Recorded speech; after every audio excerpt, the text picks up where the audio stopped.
Hi, my name is Ashish, and in this video I will demonstrate how Elastic Charging Engine, which is a real-time rating engine, it's an Oracle Communications product built on top of Oracle Coherence that is proven to scale to hundreds of hosts and thousands of nodes in a cluster, can also be successfully deployed, configured and run on a very small device like this.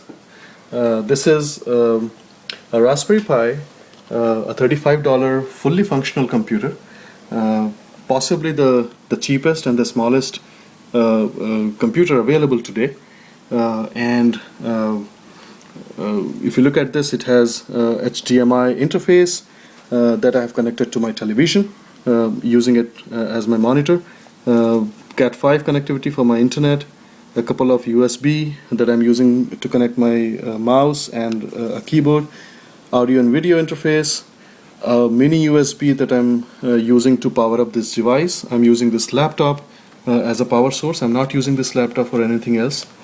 And this SD card, which is also the hard disk of this device. I have installed Raspbian operating system, which is a GNU Linux, and I will show you how I can install ECE and configure and run a quick simulation on this device. One thing that I wanted to point out is that this device doesn't have too much of horsepower, has only 512 megabytes of RAM, and the Raspbian operating system comes bundled, pre-bundled with Java version 7 release 40, which is at this time is the latest Java release that we have.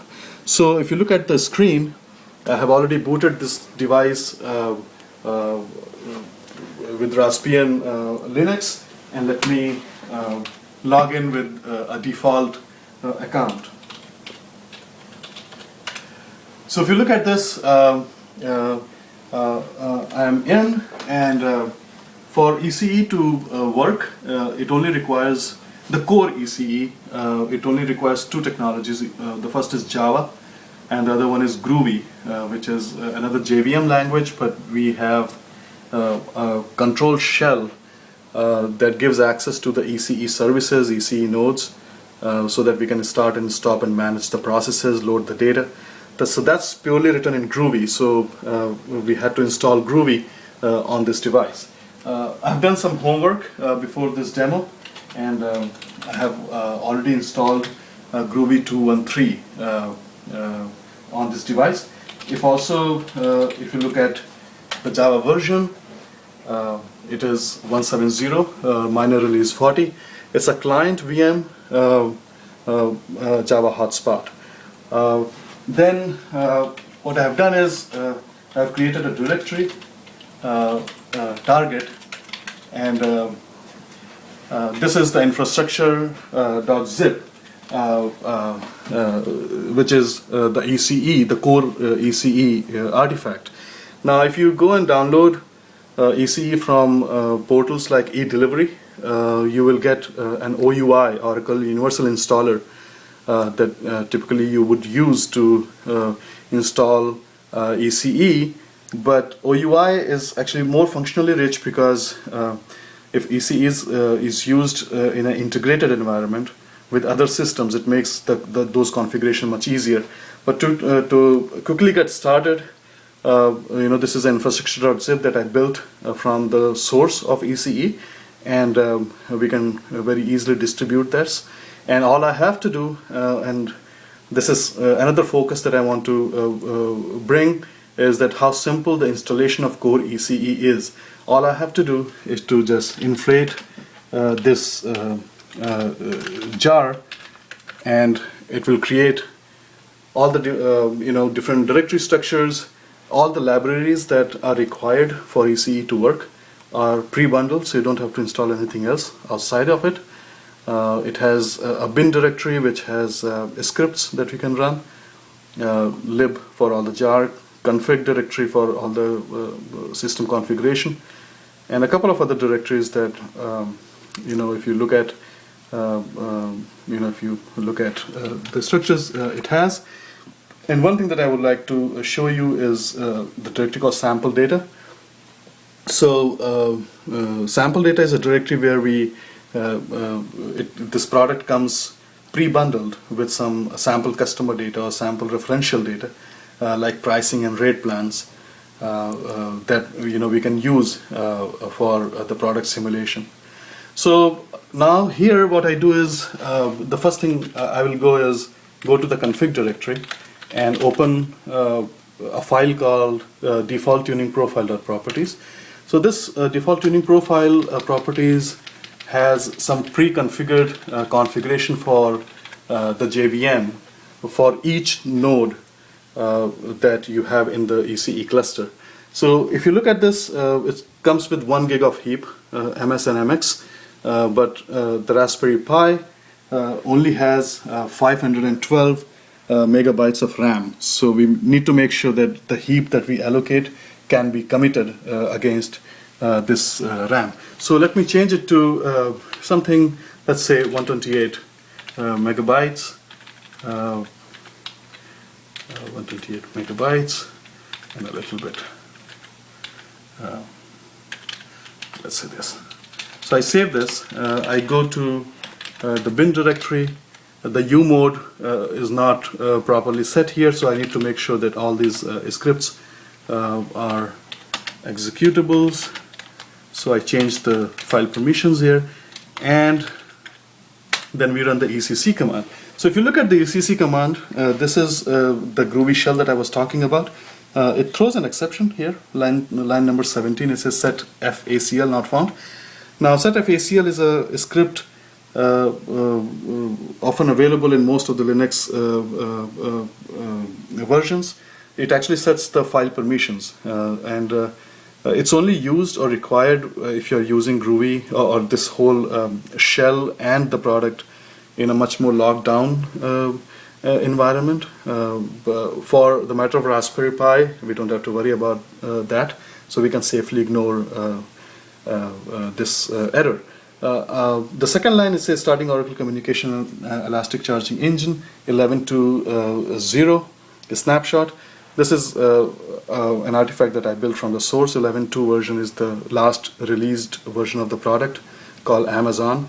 And a snapshot is something that it's a nightly build, so it's not tagged with the minor release. So it will come momentarily, and then we'll be ready to run our commands to start ECE. So if you look at it, the shell is up, and all I have to do is to issue a command start ECS1. So if you look at the ECE topology.properties file under the config directory, it comes with some pre-configured cluster nodes, and ECS1 is the name of one of the nodes. So all I have to do is issue a command start ECS1, and it will start the ECS services and also the coherence cluster underneath it. Yes, so the ECS1 node has started, and it tells you what the process ID is, and this node is also JMX enabled. So the next step of this process is to load the sample data that we have. So the only command that is required here is the start loader, and as you see, all I have to do is to tab, and it will fill the command. So the start loader will load not only the customer data, but other referential data, some sample rate plans, pricing information, some other configuration data. It loads all of them up in the coherence caches. So I will issue the start loader command. It should finish in just a few seconds, and then we'll be ready to run a quick simulation. So as you see, the loader has completed. One interesting message here is this. It says G1 GC is disabled in this release. ECE have done a lot of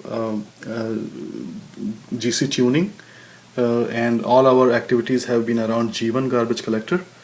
And if you look at the default tuning properties that comes under the config directory, has all sorts of parameters that we have we have come up with for a very predictable latency. Unfortunately, the hotspot version that we have on this device, the G1 GC is disabled. It's not available on this device with this version of Java. But it doesn't matter because for the kind of throughput and latency that you are building an application for a device like this, and if you have better understanding of CMS, very likely you can use CMS as well, or leave it to default, which in majority of cases actually works better than any other tuning. So we are ready for our next step. And this is the point where you have to open up your imagination. So you have a fully functional rating engine running on this device, right? So now you can create some requests and send this device to rate or to charge those requests. So how do you use it? How do you use this device, and which input source do you want to charge against is all up to your imagination. But for the sake of this demonstration, what I will do, I will run a simulation, and all I have to do is to start a simulator that comes bundled with an application that simulates traffic like you're calling a phone number, or you're sending an SMS to somebody, or you're opening a data session to download content from the internet. So it actually creates that kind of request, and there's some test simulation configuration that you will find under config directory. So all I have to do, similar to the other two commands, I have to run start a simulator. It should come up in a few seconds, and then we will finish up with the final simulation. So the simulator has started, but this simulator actually it just starts the process. It doesn't run any simulation. So there's one intermediary step, though it's not required functionally, but you can do an init simulator, which kinds of warms up the client layer of ECE. So it makes it faster, because if you don't do this step, it takes a little while for this client layer of ECE to warm up. It brings in some small set of referential data locally, and some other initialization of the thread pool executor. Though it's not required, and very likely if you're using ECE pre-integrated with some mediation layer, the likelihood of this step already being programmatically called is very high. So I'll skip this step and go directly to simulator. So once I issue this command, what I'll go is I'll tail the log, and it's a very short duration test, and it will tell you what the throughput that was achieved on this device, on this simulation. So it will take just a few more seconds, and then we'll be done with this demo. Thanks. So this is a log file I'm tailing for the simulator.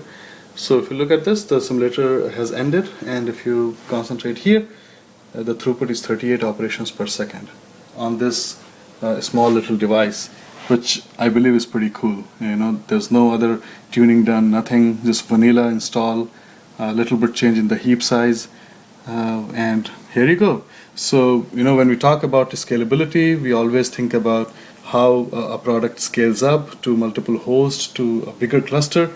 But if you look at this demonstration, the same product code base, without changing a single line of code, I am also able to run this product on this device with such a small and cheap computer.